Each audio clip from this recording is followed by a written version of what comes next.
महान कहानीकार गुलजार की लिखी कहानी सुनाने जा रही हूँ।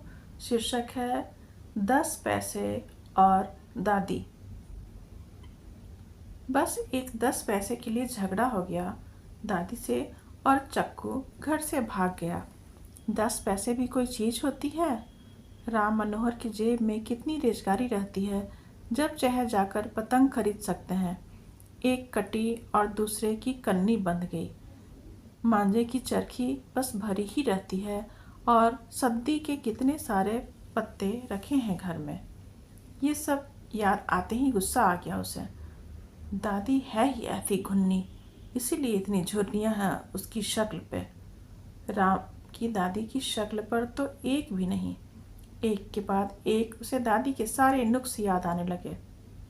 कान कितने ढीले ढाले हैं, जब भी गालों पर चूमती है तो आंखों पर लटक आते हैं और पलकें तो हैं ही नहीं। रात को सोती है तो आधी आंखें खुली रहती हैं, मुंह भी खुला रहता है। दादी के कार्टून बनाता तो नंगे पांव ही रेलवे स्टेशन तक आ गया। बिना किसी इरादे के वो स्टेशन में घुस गया और जैसे ही गार्ड ने सीटी दी वो दौड़ के गाड़ी में चढ़ गया। गाड़ी चलने के बाद उसने सोचा चलो घर से भाग जाएं, और गाड़ी में ही उसने फैसला किया कि ज़िंदगी में खुद मुख्तार होना बहुत ज़रूरी है। ये भी कोई ज़िंदगी है? एक एक पतंग के लिए इतने बूढ़े बूढ़े लोगों के सामने हाथ फैलाना पड़े। इसीलिए तो उसके बड़े भाई भी दादी को छोड़कर बम्बई चले गए थे और अब कभी नहीं आते। कितने साल हो गए। गाड़ी के दरवाजे के पास बैठे बैठे उसे नींद आ गई। बहुत देर बाद जब आँख खुली तो बाहर अंधेरा हो चुका था और तब उसे पहली बार एहसास हुआ था कि वो वाकई घर से भाग आया है। दादी पर गुस्सा तो कुछ कम हुआ था, लेकिन गिला और शिकायतें अभी तक गले में रूंधी हुई थीं। 10 पैसे कौन सी ऐसी बड़ी चीज़ है?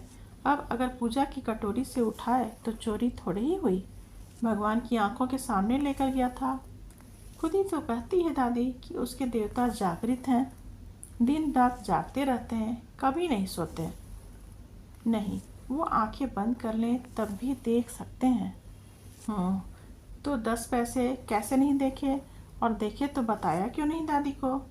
वो तो समझती है ना मैंने चोरी की है। दादी की भगवान भी उसी जैसे हैं, घुन्ने, कम सुनते हैं, कम देखते हैं। किसी ने दरवाजे से हटकर अंदर के बैठने के लिए कहा। स्टेशन आ रहा था शायद। गाड़ी आहिस्ता हो रही थी। गाड़ी के रुकते रुकते एक बार तो ख्याल आया कि लौट जाएं, लेकिन स्टेशन पर टहलते हुए पुलिस वालों को देखकर उसका दिल दहल गया। वो बिना टिकट था। ये ख्याल भी पहली बार हुआ उसे। उसने सुना था बिना टिकट वालों को पुलिस पकड़कर जेल भेज देती है और वहाँ चक्की पिसवाती है। दरवाजे के पास ठंड बढ़ गई थी। वो अंदर की तरफ सीटों के दरमियान आकर बैठ गया। गाड़ी चलने लगी और लोग अपनी अपनी जगहों पर लौटे तो संदूक, पेटी बिस्तर के ऊपर नीचे से होता हुआ वह खिड़की के बिल्कुल नीचे जाकर फिट हो गया। थोड़ी देर बाद उसे भूख और प्यास का एहसास सताने लगा। खुद मुख्तारी के मसले एक एक करके सामने आने लगे। उसे भूख भी सता रही थी, प्यास भी। ऊपर वाले बर्थ पर सोए हुए हजरत की सुराही मुसलसल ट्रेन के हिचकोलों से झूल रही थी और सुराही के मुंह पर औंधा हुआ गिलास भी मुसलसल किटकिट किए जा रहा था। उसी वक्त नीली वर्दी पर पीतल का चमकता हुआ बिल्ला लगाए टिकट चेकर दाखिल हुआ। उसके पीछे पीछे उसका असिस्टेंट एक बिना टिकट वाले को गुद्दी से पकड़े हुए दाखिल हुआ। चक्कू की तो जान ही निकल गई। चलती हुई गाड़ी से यह आदमी कैसे अंदर आ गया? स्टेशन से चढ़ते हुए तो देखा नहीं था। जरूर कहीं छुप के बैठे रहते होंगे ये लोग। सीट के नीचे ही नीचे खिसकता खिसकता वो नीली वर्दी के पीछे की तरफ जा पहुंचा। फिर वहां से खिसकता हुआ डब्बे के दूसरी तरफ जा निकला, जहां उसे टॉयलेट नजर आ गया। बस उसी में घुस गया और निकर खोल के कमोड पर बैठ गया। पखाने में थोड़े ही कोई टिकट पूछने आएगा। ये ख्याल भी आया कि दूसरे लोगों ये तरकीब क्यों नहीं इस्तेमाल करते, और वो चेचक के दागों वाला तो कर ही सकता था, जिसे टीसी के असिस्टेंट ने गुद्दी से पकड़ रखा था। बहुत देर तक बैठा रहा। नंगी टांगों पर ठंड लग रही थी, हवा भी। थोड़ी देर कमोड पर बैठे बैठे नींद भी आने लगी थी।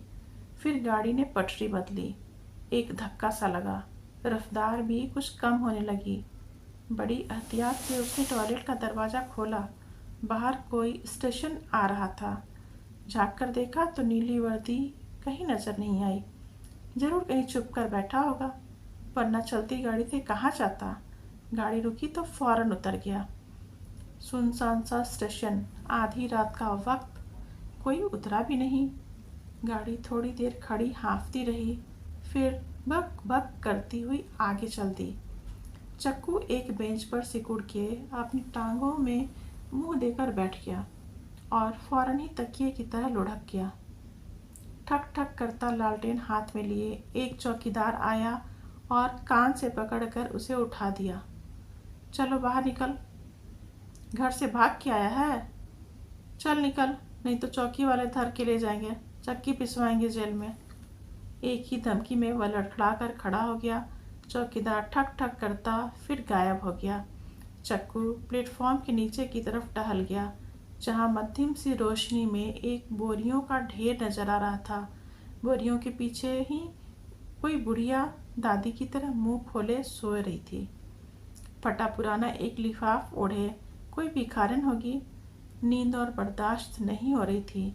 वो उसी भिखारन के लिहाफ में घुस गया। उसे लगा था जैसे दादी के लिहाफ में घुस रहा है। गांव में अक्सर ये होता था। मिरासन अपने पास सुलाती थी और वो रात को उठकर दादी के लिहाफ में जा घुसता था। सर जमीन पर टिकाते ही सो गया। सुबह जब उठा तो वैसे ही बुढ़िया सा लिपट कर सोया हुआ था। भिखारन के सिरहाने पड़े कटोरे में रेजगारी पड़ी थी। फिर वही कटोरी याद आ गई।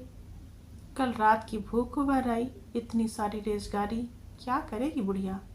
दादी से पूछो तो कहती थी, मरकर भी तो जरूरत पड़ती है पैसों की, वरना इस काठी को जलाएगा कौन। झूठी। कितनी लकड़ियां पड़ी ही थी घर में। उसकी नज़र फिर कटोरी पर गई। एक 10 पैसे निकाल ले भी तो क्या किया है। यहाँ तो भगवान भी नहीं, दादी भी नहीं। मांग लूँ तो शायद खुद ही दे दे।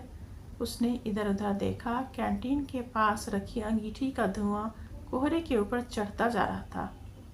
उसने 10 पैसे उठा लिए, बुढ़िया का लिहाफ ठीक किया और मूतरी की तरफ चल दिया।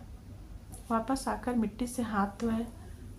दादी ने सिखाया था, साबुन न हो तो चूल्हे की राख से हाथ मांज लिया करो, और राख भी न हो तो गमले की थोड़ी सी मिट्टी ले लो, लेकिन मूतरी से आकर हाथ धोया करो। उसने ठंडे पानी से हाथ धोए। किसी ने कोयला मसल कर रखा था होदी पर, मंजन किया होगा। उसने दांत भी मांज लिए, मुंह हाथ भी धोया। हाथ झटक के सुखाए और नेकर की जेब में हाथ डालकर पहुंचे तो ठंडे ठंडे 10 पैसे के सिक्के ने हाथ पर काट खाया। वापस लौटा तो बुढ़िया के पास 3-4 आदमी खड़े थे। एक उसके सिर के पास बैठा हुआ था। वह कह रहा था, बिल्कुल अकड़ गई है, मरे भी 8 घंटे तो हो गए होंगे, रात नींद में चल बसी शायद। चक्कू वहीं घबरा कर खड़ा हो गया। वेटिंग रूम से भी कुछ लोग उसी तरफ आ रहे थे। अब क्या होगा इसका। स्टेशन मास्टर आएगा तो किसको खबर करेगा। किसको। म्यूनिसिपैलिटी को। वही ले जाएगी जाकर। तो पास बैठा था। उसे लिहाफ खींचकर मुंह ढक लिया। चक्कू ने नेकर की जेब में से 10 पैसे निकाले और बुढ़िया के कटोरे में फेंक दिया। सबने देखा उसकी तरफ और वह भाग लिया, तेज, बहुत तेज, अपनी दादी के पास। कहानी समाप्त हुई। अगर कहानी पसंद आए तो इसे लाइक, सब्सक्राइब और शेयर ज़रूर करें।